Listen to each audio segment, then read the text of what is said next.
আজকে একটি খুব গুরুত্বপূর্ণ মেসেজ দিতে আসলাম। গুরুত্বপূর্ণ বিষয় নিয়ে আমি আলোচনা করব এবং সেই বিষয়টা অবশ্যই আপনাদের জানা উচিত বলে আমি মনে করি যে রাক্ষসগণ যদি কোনো ছেলে বা মেয়ের হয় তাহলে পারে এই গণকে কেন্দ্র করে বিভিন্ন রকম সমাজের মধ্যে বিভিন্ন রকম একটা নেগেটিভ মাইন্ড কাজ করে। অর্থাৎ বর্তমান যুগে বিশেষ করে দেখা যায় যে বিবাহযোগ্য কোনো মহিলার কাছে রাক্ষসগণ একটি বিবাহের জন্য বিবাহের জন্য একটা বড় সমস্যা। অর্থাৎ অনেক সময় মহিলাদের ক্ষেত্রে দেখা যায় যেই মহিলার রাক্ষসগণ, ধরুন একটি ভালো পাত্র, সে কোনো মহিলা খুঁজছে, পাত্রী খুঁজছে। তো পাত্রী খুঁজতে গিয়ে একজন পাত্রী পেলেন, যেই পাত্রীটি যথেষ্ট দেখতে সুন্দর বা হয়তো তিনি অতি ভদ্র, আমাদের সাধারণ জীবনযাপন করেন তিনি, এবং ভালো তার এডুকেশনও রয়েছে। পাত্রের সাধারণ ডিম্যান্ডগুলো অবশ্যই পাত্রী পূরণ করতে পারছে। একটা পাত্র সাধারণভাবে কী কী ডিম্যান্ড করতে পারে, যে আমি যে মেয়েকে বিয়ে করব তার যেন একটু পড়াশোনা থাকে, তাকে যেন একটু দেখতে সুন্দর হয়, তার যেন একটা পরিবার পরিজন যেন ভালো হয়, সম্মানীয় ব্যক্তি যেন হয় ওরা। তো এগুলো সবই দেখতে পাচ্ছি যে পাত্রীর মিলে যাচ্ছে। কিন্তু তারপরে লাস্টে পাত্রটি শুনল যে পাত্রীটি রাক্ষসগণের। তারপরে পাত্র কেমন যেন একটু পিছিয়ে গেল, যে না, রাক্ষসগণের কোনো মহিলার সঙ্গে আমি বিয়ে করব না। তার কারণ যে আমি নরগণ বা আমি দেবগণ, জ্যোতিষী আমাকে বলেছেন যে আপনি কখনোই রাক্ষসগণের সঙ্গে বিয়ে করবেন না। যদি বিয়ে করেন তাহলে পারে কিন্তু হঠাৎ আপনার বাড়িতে কেউ মারা যেতে পারে। রাক্ষসগণের মানুষকে যদি বিয়ে করেন তাহলে সেই মহিলা যতই ভালো হোক, কিন্তু সে একটা সময় রাক্ষসের মতো চেহারা ধারণ করে নেবে। অর্থাৎ আপনাকে প্রচণ্ড অসম্মান করবে, আপনার সঙ্গে চিল্লামিল্লি, ঝগড়া ঝামেলা, ডিভোর্স পর্যন্ত কেস চলে আসতে পারে। এই ভেবেই পাত্রটি পিছিয়ে গেল। তো সাধারণ আমাদের ঘরের যে সমস্ত মহিলা, তারা যদি এরকম সিচুয়েশানে পড়ে তাহলে পারে সেই মহিলাটির জন্য এটা খুবই দুর্ভাগ্যজনক একটি ঘটনা। এবং মহিলাটি মনে করে যে আমি ছোটোবেলা থেকে এত সুন্দর পড়াশোনা করলাম, আমি কোনোদিন বাবা মায়ের অবাধ্যও হয়নি এবং আমি পাড়ার মধ্যে ছ্যাঁচড়ামো করে বেড়াই তাও নয়, আমি যথেষ্ট সম্মান নিয়েই আমি চলাফেরা করি এবং আমাকে দেখতেও খুব একটা খারাপ নয়। কিন্তু এখন রাক্ষসগণ যদি আমি হয়তো, আমার দোষটা কি, তাই না? তাহলে পরে আমি কেন ক্যান্সেল হয়ে গেলাম? উল্টো দিকে এই বিষয়টা পাত্রের ক্ষেত্রেও অনেক সময় হয়। অর্থাৎ একজন পাত্রী হয়তো বিবাহ করার জন্য পাত্র খুঁজছেন এবং পাত্র দেখা গেল পাওয়া গেল। পাত্র যথেষ্ট ভালো উপার্জন করে, যথেষ্ট মোটামুটি ভালো দেখতে, পরিবার পরিজন ভালো, পাত্রের সবই ঠিক আছে, কিন্তু পাত্র শোনা গেল রাক্ষসগণের। তো এটা শুনে পাত্রীর বাড়ির লোক বলল যে না, আমি আমার মেয়েকে রাক্ষসগণের কোনো ছেলের সঙ্গে বিয়ে দেবো না। তো কেন দেবেন না? কেন না, রাক্ষসগণের ছেলেদের সঙ্গে বিয়ে দিলে পারে আমার মেয়ের হঠাৎ ডিভোর্স হয়ে যেতে পারে, আমার মেয়ের বিবাহিত জীবনে অনেক রকম বড় বড় সমস্যা চলে আসতে পারে। তো এটা শুনে একজন ইন্টেলিজেন্ট পাত্র, একজন পড়াশোনা জানা পাত্র ব্যাপারটাকে ঠিক কেমন একটা মনে করলো যে যে আমি শুধুমাত্র রাক্ষসগণ বলে ওরা আমাকে ক্যান্সেল করে দিল। তো এই দৃষ্টিভঙ্গি থেকে আমি অনুষ্ঠান করছি যে কি করলে পারে বা কীভাবে আপনারা বুঝবেন যে রাক্ষসগণও কোনো সমস্যা দেবে না যদি এরকম যোগ থাকে। অবশ্যই যারা জ্যোতিষের স্টুডেন্ট বা জ্যোতিষকে ভালোবাসেন, এই বিষয়টা আপনাদের অবশ্যই জানা উচিত বলে আমি মনে করি।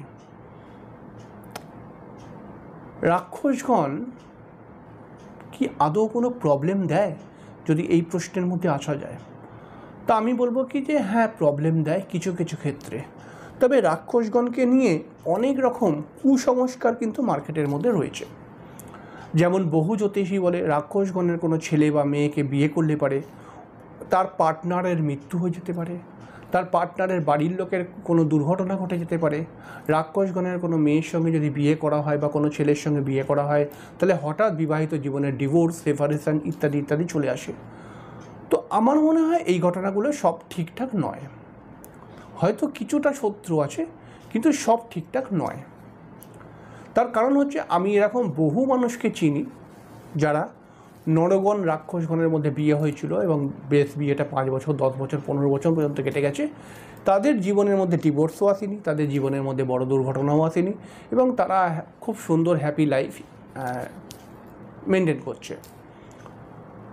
তো রাক্ষসগণের এই ভয়াবহতা থেকে আপনাকে বেরোতে হবে, বিষয়টার লজিকটা বুঝতে হবে। রাক্ষসগণের ছেলেরা বিশেষ করে খুব ইন্টারেস্টিং হয়, কারণ রাক্ষসগণের ছেলেরা বেশিরভাগ সময় দেখা যায় এই রাক্ষসগণের ছেলেদের কিন্তু পয়সা হয় একটা সময় খুব, এবং এরা আর্থিকভাবে খুবই উন্নতি করে। রাক্ষসগণের ছেলেদের ক্ষেত্রে একটা বিশেষ গুণ দেখতে পাওয়া যায়। রাক্ষসগণের ছেলেরা প্রথমে প্রচণ্ড স্ট্রাগল থেকে আস্তে আস্তে করে উঠে সমাজের মধ্যে কিন্তু একটি ভালো স্থানে এরা পৌঁছে যায়, অর্থাৎ এদের উপার্জন ক্ষমতা কিন্তু ভালো রয়েছে, এরা পরিশ্রমী হয় এবং উপার্জন করতেও পারে। এরা কিন্তু আস্তে আস্তে করে ঠিক একটা ভালো জায়গায় চলে যায়।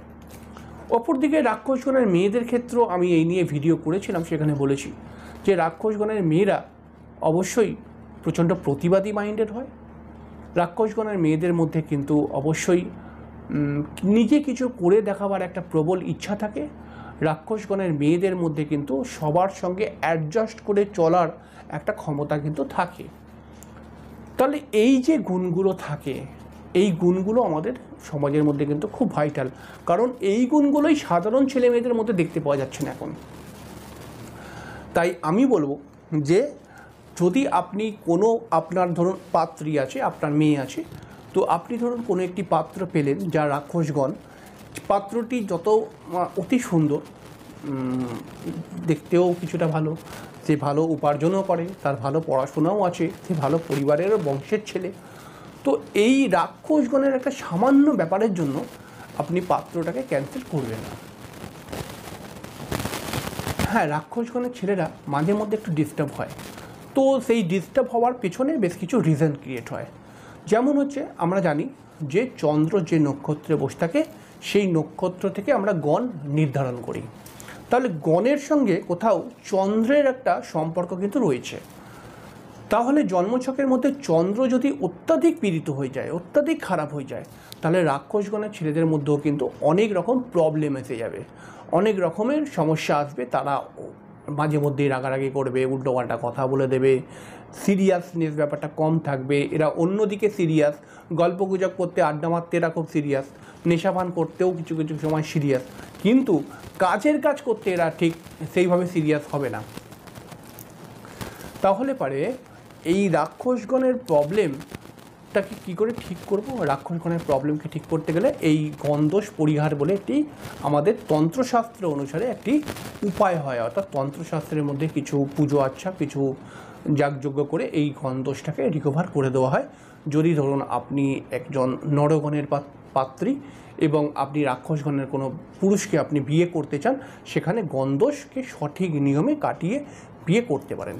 এছাড়াও জন্মছকের মধ্যে কিছু যোগ ক্রিয়েট হয়, যেই যোগেতেই গণদোষ কেটে যায়। সেরকম যদি গণদোষ কেটে যাওয়ার যোগ আপনার বয়ফ্রেন্ডের মধ্যে বা আপনি যে পাত্র খুঁজছেন তার মধ্যে থাকে, তাহলে পারে কিন্তু আপনি ধরে নেবেন যে এখানে রাক্ষসগণ আমি দেখলেও এই রাক্ষসগণটি কোনো প্রবলেমই দিতে পারবে না। সেটা কেমন? যদি কোনো রাক্ষসগণের ছেলের বা মেয়েরও হতে পারে, যদি কোনো রাক্ষসগণের ছেলের বা মেয়ের জন্মছকের মধ্যে তার লগ্নে বৃহস্পতি, শুক্র, শুভচন্দ্র বা শুভ বুধ যদি থাকে, বা কোনো অশুভ গ্রহের দ্বারা দৃষ্ট হচ্ছে না এমন বুধ যদি থাকে, তাহলে পারে এই রকম ছেলের যদি রাক্ষসগণ হয়, তাহলে পারে আপনি মনে করবেন যে এটা দেখতেই রাক্ষসগণ লাগছে, এই রাক্ষসগণটা কিন্তু কোনো এফেক্ট আমাকে দেবে না, বা এই ছেলে এদের বিবাহিত জীবনে দেবে না। তাহলে পারে আপনারা এইটুখানি যদি দেখে নেন যে হ্যাঁ, আমি যেই বয়ফ্রেন্ড বা যেই গার্লফ্রেন্ডকে আমি বিবাহ করতে যাচ্ছি, তার সত্যি লগ্নের মধ্যে বৃহস্পতি বা শুক্র বা চন্দ্রের মতো একটি ভালো গ্রহ রয়েছে, মানে শুভ গ্রহরা রয়েছে, তো এখানে কিন্তু আপনি মাথায় রাখবেন যে রাক্ষসগণ খুব একটা নেগেটিভ প্রভাব দিতে পারবে না। এছাড়াও রাক্ষসগণ থাকলে পারে যে বিয়ে হবে না, ক্যান্সেল, এরকমও ব্যাপার নয়। রাক্ষসগণের বহু মানুষ আমার কাছে প্রতিকার করিয়ে বিয়ে করেছে, তারা সুখে আছে, তাদের সঙ্গে আমার প্রায় যোগাযোগ আছে। তো আপনার যদি রাক্ষসগণ হয় এবং আপনার বয়ফ্রেন্ড মনে করা যাক নরগণ বা দেবগণ, তাহলে পরে এখানে গণটাকে নিয়ে শুধুমাত্র যদি প্রবলেম হয়, তাহলে সেটার জন্য আপনি বিবাহের জন্য পিছিয়ে যাবেন না, অবশ্যই আপনি কিন্তু বিবাহ করতে পারেন। এবং আপনি যদি রাক্ষসগণের ছেলেকে বিয়ে করেন তাহলে পরে এইটুখানি তো শিওর, সেই ছেলেটার জীবনে কিন্তু অবশ্যই দাঁড়াবেই। রাক্ষসগণের ভেতরে একটা কিন্তু জেদ কাজ করে, আমাকে কিছু করে দেখাতেই হবে। আবার উল্টো দিকে আপনি যদি রাক্ষসগণের কোনো মহিলার সঙ্গে বিয়ে করেন তাহলে পরে আপনার হাত, সেই মহিলা যতই বড় সমস্যা আসুক আপনার জীবনে, ওই মহিলা কিন্তু আপনার হাত ছাড়বে না। সেই মহিলা কিন্তু আপনার সঙ্গে থাকবে এবং আপনাকে সব দিক দিয়ে সেই মহিলা হেল্প করার চেষ্টা করবে, কিন্তু শুধুমাত্র একটু রেসপেক্ট সেই মহিলাটা চাইবে। সেই মহিলাটার মধ্যে টাকা পয়সার লোভ কিন্তু খুব বেশি থাকবে না। সেই মহিলাটির মধ্যে থাকবে যে আমাকে একটু তুমি আমাকে সম্মান দাও, এইটুখানি আপনাকে দিতে হবে। তাহলে সেই মহিলা কিন্তু আপনাকে 2 হাত দিয়ে বাঁচিয়ে রাখবে। তাহলে পরে আশা করছি এইটুখানি বুঝে গেছেন যে রাক্ষসগণ ভঙ্গ হয়ে যায় যদি লগ্নের মধ্যে শুভগ্রহ থাকে। আর এছাড়াও যদি না থাকে তাহলেও কিন্তু রাক্ষসগণের বেশ কিছু সঠিক পৌরাণিক রেমেডি আছে, সেইগুলো করলে পারে। এইগুলো তন্ত্রের মাধ্যমেই হয়, স্টোন নেই কিন্তু কোনো, তো সেগুলো করে কিন্তু বিবাহ করলে এই গণদোষ আপনাকে এফেক্ট করবে না। তো এইটুখানি বলার ছিল। কেমন লাগলো অনুষ্ঠানটি অবশ্যই জানাবেন। অবশ্যই আপনার কোনো বক্তব্য থাকলে কমেন্ট বক্সে লিখে জানাবেন এবং চ্যানেলটিকে কিন্তু অবশ্যই সাবস্ক্রাইব করে দেবেন, কারণ জ্যোতিষের শিক্ষামূলক অনুষ্ঠান নিয়ে প্রত্যেক দিন চলে আসছি, বিভিন্ন বিষয় নিয়ে আমি আলোচনা করছি।